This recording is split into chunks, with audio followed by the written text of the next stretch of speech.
Hello, Steph Story here, consultant at PSE. We're here for the first PSE payment surgery looking at how to win in embedded finance. Hi, Josh Kaplan from Wilson Sonsini, and we're looking forward to speaking to a number of our clients about the opportunities and challenges in embedded payments.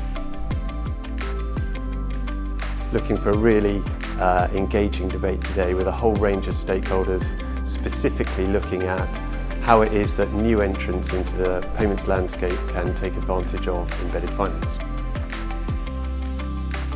Hi there, I'm Tim Mason. I'm from Stripe. I work in our software platforms partnerships team, and delighted to be here today to talk about embedded finance.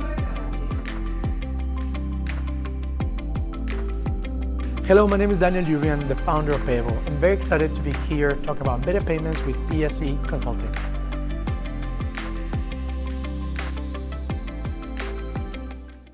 So when we think about it, right, you have several components of what finance makes finance: payments, lending, stockbroker, whatever that is. And how can you grab the components or elements of payments in some way to capture more revenue and put it into whatever you need as a company? That could be a marketplace that is maybe aiming to offer lending or any of these other examples. That could be a new app that is starting, or just a SaaS player as well.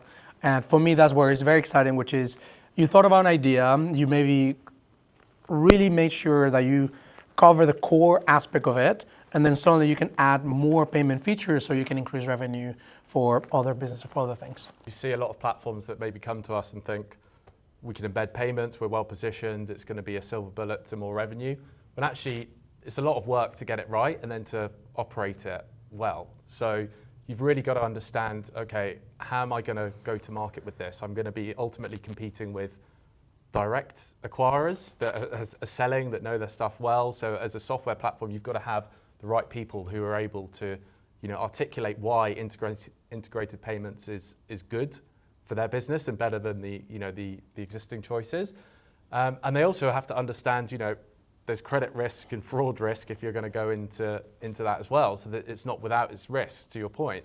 So I think, there's a real kind of, obviously big kind of focus around it, and everyone kind of maybe sees it as an easy way to more revenue, but actually you've really got to get a lot of things right to do it well and to scale it. And we see that with our own platforms. Like so many things in fintech, you sort of create a new term for something, and then you think it's a new product, but it really has been around for 20 years. And embedded finance is definitely one of those, sort of eBay, PayPal. And so I think, but I think in terms of why it's so front and center is the revenue opportunity, and people are, and as you have these integrated software vendors and these sort of suites of products that enable traditional businesses and online businesses to run, it seems it really is such a natural extension to add financial products as a feature. But I think you're also already seeing people exit embedded finance. So Amazon recently got out of the small business lending. That they'd invested huge resources in it, built an embedded finance product for their sellers, their third-party sellers. As far as I know, it did very well, but they just recently exited. Now, of course, they didn't exit it entirely. They just exited. They're doing it directly, so they're now enabling other sort of fintech lenders to provide that service on their platform.